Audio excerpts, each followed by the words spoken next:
So let's move into this Dr. Jonathan live show. So tell me about the origins of that, and for people who don't know anything about it, I know it's going to be hard to describe, but I think you're going to be bringing the show back, I think next week. But so tell us a little bit about She'll it. come back next week, hopefully, and we are very excited. Basically, I wanted to get out there and do something more than just a blog. A blog is great, but I like to talk more than I like to write, although I do enjoy writing.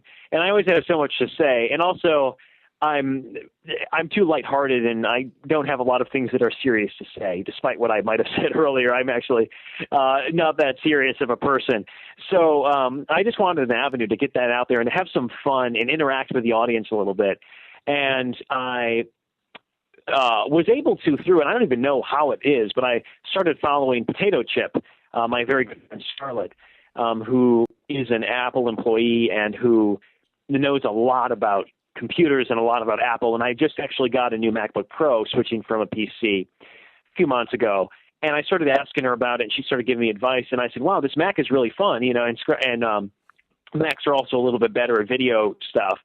And I asked her about her opinion on setting up things, and then we got talking, and then basically the show arose from me thinking, wow, this would be really great, because I saw Ustream as an avenue. It's a free avenue out there for videos, and I thought that's really powerful.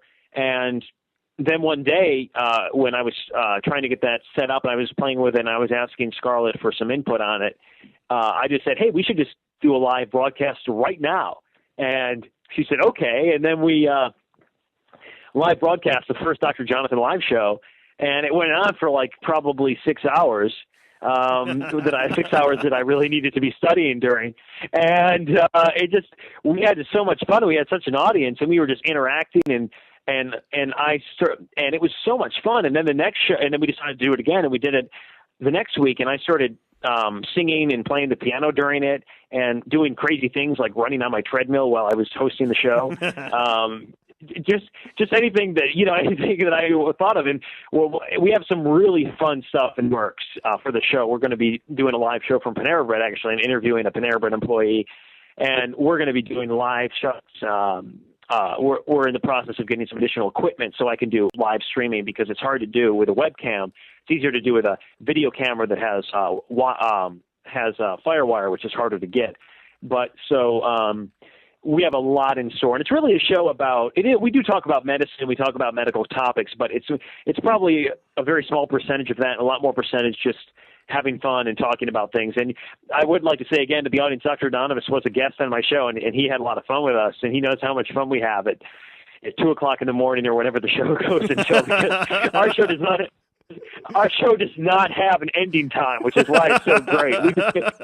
We just basically broadcast for 8, and we're talking about doing a Dr. Jonathan marathon. It just goes on for days, and we're just in exercise on the show, and it's just pure fun. So, and we really love our audience, and we get a great audience, and we have guests that we interview, and we actually do a 3-stream live video, which is a little bit new. A lot of people, I don't think, have ever seen that done before, especially from a Mac.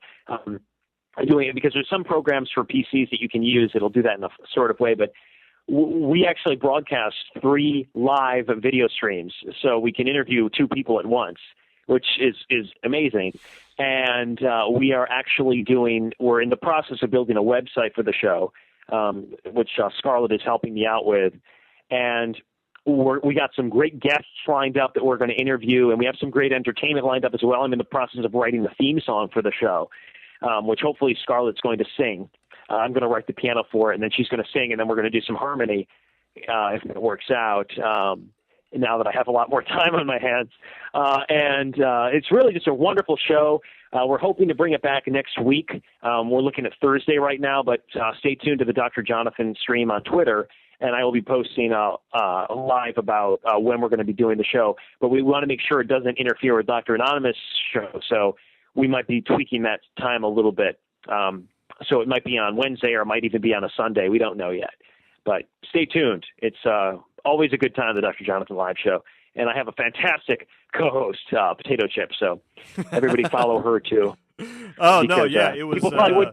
Yeah. it was fun just kind of listening into the first couple of those, and because I remember One you of the first saying, broadcasts. Yeah. yeah, you were like, it took us like 8 hours to get this stream going, and now I'm not going to be I'm not going to be turning off this thing. It's going to be like a Yeah, that's telethon. right. And that's funny you said that, because every time we do the show, if I say it like start at 8 o'clock, it always starts at like 9, because it takes us an entire hour to like try to set it up, because it's like such a, it's like a poor man's version. It's like the equivalent to having a bunch of duct tape, taping up 3 TVs together is basically what we're doing. That's the technological equivalent of what we're doing to get it to work, the way that we have the 3 live video streams, and then working with the audio and everything. But we're also working on getting some equipment to try to streamline that a little bit, make it look a little bit more professional. We're also going to try to highlight Scarlett's vocal ability. So she'll be doing a lot of singing for us too. We're going to be doing some live. It's also groundbreaking, I think. We're going to be doing live streamed performances in completely different states. So I'll be playing piano in one state, and Scarlett's in a completely different state, but we're going to be streaming it together live, and we're going to see how that works out too. And so I have no idea, but it's bound to be fun, and everybody who comes to the show will see it either succeed or fail in real time, because we don't hold anything back on the Dr. Jonathan live show. It's a creative outlet for me, and I love having guests to interact with them and a live audience to interact with on the spot. So it makes it that much more entertaining. And the show wouldn't be there without my guests who come, and all the audience who I'm so appreciative of. All my Twitter followers are all amazing, and I wish I could follow Friday, each one of them every week, but then that would probably crash Twitter. Probably. But I wish there was a way to do that. But I know exactly what you mean. But yeah, because like a show like this kind of touches my inner theater self. But I don't have the talent that you do. But it's kind of like being entertaining. You have a lot of talent, Dr. Anonymous. I've seen you perform on my show. It's you can play that iPad piano. Yeah, you play that iPad piano very, very well. But I think you're right. I mean, I think anybody working in medicine, no matter what it is, I mean, there is kind of an entertainment type of aspect. I think that helps make things fun, makes things fun for me, makes things fun for people, makes things fun for the patient, and I think a lot of people should at least try some of the social media stuff out, and I think it will help them with their patient care personally. Oh, absolutely, it does. It helps them get into touch with everything else that's happening out there in patient care, helps them get into touch with patients, maybe not their own patients, that's a whole debate, but at least see what patients are saying about medicine in general. It really helps them to get that extra spin on medicine. And so, yeah, it's great. And all the doctors I know on Twitter have really gotten a lot out of it. Some people are a little bit apprehensive to get into it, but once they get into it, they really do get a lot out of it. So I encourage everybody to get involved in some aspect of social media. There are, of course, some negatives to it, but the positives definitely outweigh them, I think. But there's a lot of debate about that often. My guest on the line here is Dr. Jonathan. You can follow him at twitter.com/DrJonathan. And we only have a few remaining moments because I guess this show does have a time limit, I guess. I don't know. But it's not unlimited. I guess my last couple of questions here for you. So, I mean, obviously you're going to be pursuing a family medicine residency. Do you know the location yet, or do you want to stay close to where you are now? Do you want to go across the country? Have you figured that out yet? Yeah, that's an interesting question, because I actually have to make that decision in the next few days, because our ERS applications are due very soon, or at least we can start submitting them really soon. For everybody who doesn't know, that's the beginning of the process of applying towards residency. But I pretty much narrowed it down to I want to be in New York City, hopefully in Manhattan or near Manhattan. There's actually not a lot of family medicine residencies in Manhattan. There's only 2, but there are many in the surrounding areas. And also even across the Hudson and Hoboken and in other Jersey areas. So I think I've narrowed it down to there, but I also will be applying to some hospitals in Chicago, because I really love Chicago as well. But that definitely is not where I'm from. I'm from upstate New York originally, and it really doesn't make that much of a difference to me to be close to home. I just really love New York City. I think it's the epicenter of the world, and the place that I want to practice in. I think it's important to do a residency somewhere that you really want to stay in and really invest yourself in the community, although that's not required. But so I'm hoping to be down there. So I'll be down there quite a lot in the next few months when I'm interviewing. So if anybody wants to meet up for do a tweet up for some dinner, if it's on you, I will be happy to attend. Or if it has to be on me, I will be happy to attend too. But yes, or if it's with Dr. Anonymous, we'll make him pay because right. he likes doing that. Our good friend MD Student 31, he's also a fourth-year medical student. He's asking if you're looking at any combined family medicine psychiatry programs. That's an interesting question. Oh, yes. That is an interesting question. And there are some of those programs, and there's a lot of combined programs. There's also family medicine, emergency medicine combined programs, which I also was looking at. I haven't completely dismissed those, but I think it is important to emphasize that I'm interested in the practice of family medicine.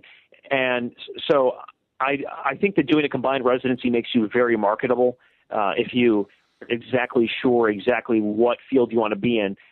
But family medicine also has a lot of options, and a lot of people don't know this, but family doctors can specialize.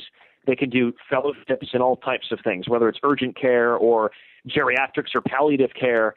So there are a lot of opportunities out there, and I really don't want to – I'm not as interested in practicing the traditional psychiatric model of medicine. I'm very interested more in the counseling that family doctors do. That's kind of what I want it to become. So, and also the residencies are a little bit more abundant that are just in family medicine. It's a little bit harder to find those that are combined. But they absolutely are great options for people, specifically if somebody, for instance, wants to do an emergency medicine, family medicine residency, and they're not exactly sure which one they want to do. It does make you very marketable and to pursue any job you want. Although in America, actually, most emergency rooms are staffed by family doctors. But, of course, trauma facilities and trauma centers, you do have to be an emergency room physician, but you still do have many family docs picking up shifts at emergency rooms. So it's something you can delve into, but family medicine really is where my heart is. And so that's what I'll be sticking with for residency and beyond. Cool. So we only have a couple minutes here left, but I do want to thank you for coming on the show. And everybody follow Dr. Jonathan on Twitter, because that'll be the only way that you'll see the Dr. Jonathan live show until the official website goes up. Yes, until the official announcement of the date and all the guests we're going to have and the grade B celebrities we're going to have on the show. And now to find out who that is, you have to follow me and watch my stream. But yeah, so the show has got some great things in store, and we're hoping to have Dr. Anonymous on again as a guest at some point, and also all the wonderful people we've met along the way. So it's going to be an exciting year for both of us, I hope. That's right. Yeah, we're bringing back here, and I appreciate you coming on. I appreciate at the beginning of the show. I mean, the more serious conversation that we had. I appreciate that conversation, but in general, your shows and this show, a little bit on the lighter side. So I'm glad that we can be flexible about that, and then I can come to the curvy couch in case people would know what that is and have fun with that. We're doing a morning show. Dr. A, me, and Scarlett. It's going to be on the curvy couch. It's going to be great. Red couch. All right. Fox News, watch out. All right. Well, thank you, Dr. Jonathan. So thank you for coming on. Thank you, Dr. Anonymous. I appreciate it. Thank you to all the guests as well. Okay. It's been a pleasure. Okay. Bye now. We'll see you. All right, kids. So I have less than a minute here. And just to let people know, yes, I will be doing a post show over at dranonymous.tv. And we'll be making more fun of me over there. So if people want to head over there in a little bit, I'll be broadcasting over there in a little bit over on my Ustream page, and then we'll continue the conversation over there. So thanks a lot for Dr. Jonathan for coming on the show here tonight. Thank you for listening, and you can also follow me on dranonymous.com and find out all the information that you can need about me. So thanks a lot, everybody. Only just a few seconds left here on the show. Have a good rest of the week. Have a good weekend. Good night, everybody.